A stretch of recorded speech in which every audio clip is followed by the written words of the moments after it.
Bonjour à tous, bienvenue sur la chaîne, aujourd'hui pour vous parler du monument Turtle in Time sur Super Nintendo. Petite dédicace à mon pote General Lee qui est également youtubeur et qui regarde certainement cette vidéo. Étant donné que tu es fan de Raffaello, j'ai joué ce perso durant mon gameplay.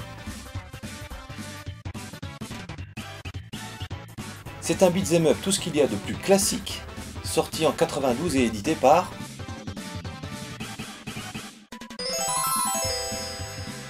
C'est une adaptation du jeu bien connu sur borne d'arcade qui, lui, est jouable à 4 joueurs. Sur la version Super Nintendo, cependant, nous ne pourrons jouer qu'à 2 simultanément. Pour avoir testé les deux versions, je peux confirmer que la version Super Nintendo est très fidèle à la version arcade, avec quelques petites différences. Au niveau gameplay, c'est pareil. La version arcade étant meilleure au niveau sonore ainsi qu'au niveau des graphismes.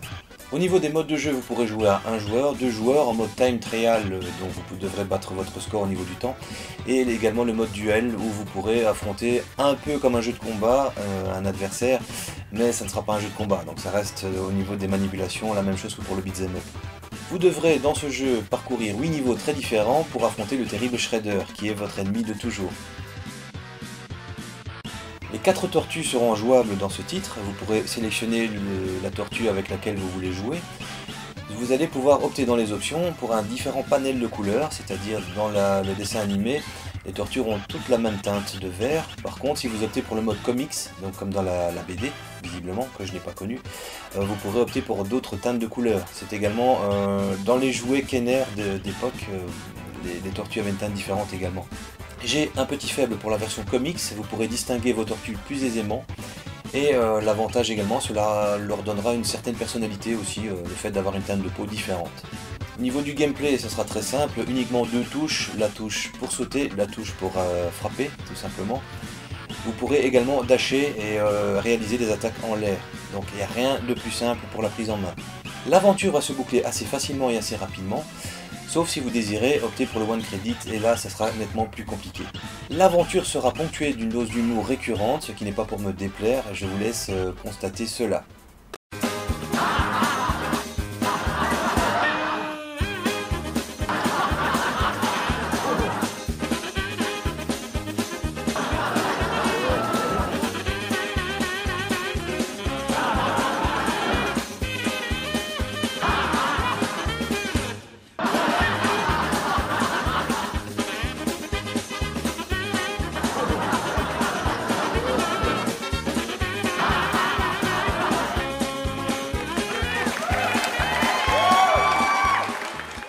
Konami ayant édité un an plus tôt Sunset Rider, qui est un énorme succès, sur Turtle in Time vous aurez un niveau qui sera une dédicace à ce titre.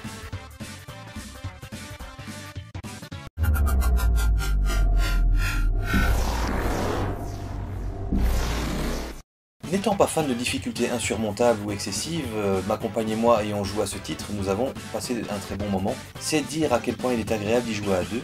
Côté technique, nous avons affaire à un titre réalisé aux petits oignons. Konami s'est posé les bonnes questions en disant tiens, de quoi est capable la Super Nintendo? Mode 7, rotation, etc. C'est du tout haut de gamme. La musique reprendra fidèlement les thèmes de la borne d'arcade ainsi que du dessin animé. La prise en main étant immédiate et simple, vous pourrez faire découvrir le monde du rétro gaming à vos bambins.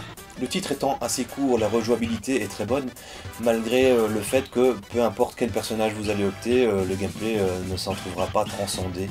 Il y a juste des petites subtilités du style Donatello va frapper plus fort parce qu'il a son bâton, voilà. Et Raffaello, ton pote, General Lee, lui c'est comme un T-Rex en fait. Il va taper juste devant lui. Non, en fait c'est pas dérangeant du tout. Comme dans tout beat'em up qui se respecte, peut-être le seul point noir que je pourrais trouver au titre, c'est le recyclage de sprites et la variété des ennemis. Les ninjas ennemis vont avoir un sprite de couleurs différentes, vont envoyer genre une flèche enflammée ou une bombe. Ouais, bon, après moi ça m'a pas particulièrement dérangé. À découvrir ou redécouvrir tant ce titre est cultissime. Comme promis, nous parlons enfin de Super Nintendo. Je garde quand même pour la fin d'année une autre vidéo comparaison de 60 et 50 Hz. cela demande un peu de temps pour la réalisation. Voilà, ce sera tout pour le titre du jour. Je vous remercie de m'avoir suivi jusqu'à la fin de cette vidéo, j'espère qu'elle vous aura plu. N'hésitez pas, abonnez-vous à la chaîne, commentez, mettez des petits pouces, ça fait toujours plaisir parce que ça prend des tonnes de temps de réaliser cette vidéo. Même si je sais que ça sera vraiment pour un peu les deux tondus qui me regarderont. Voilà, merci beaucoup en tout cas et je vous dis à très bientôt.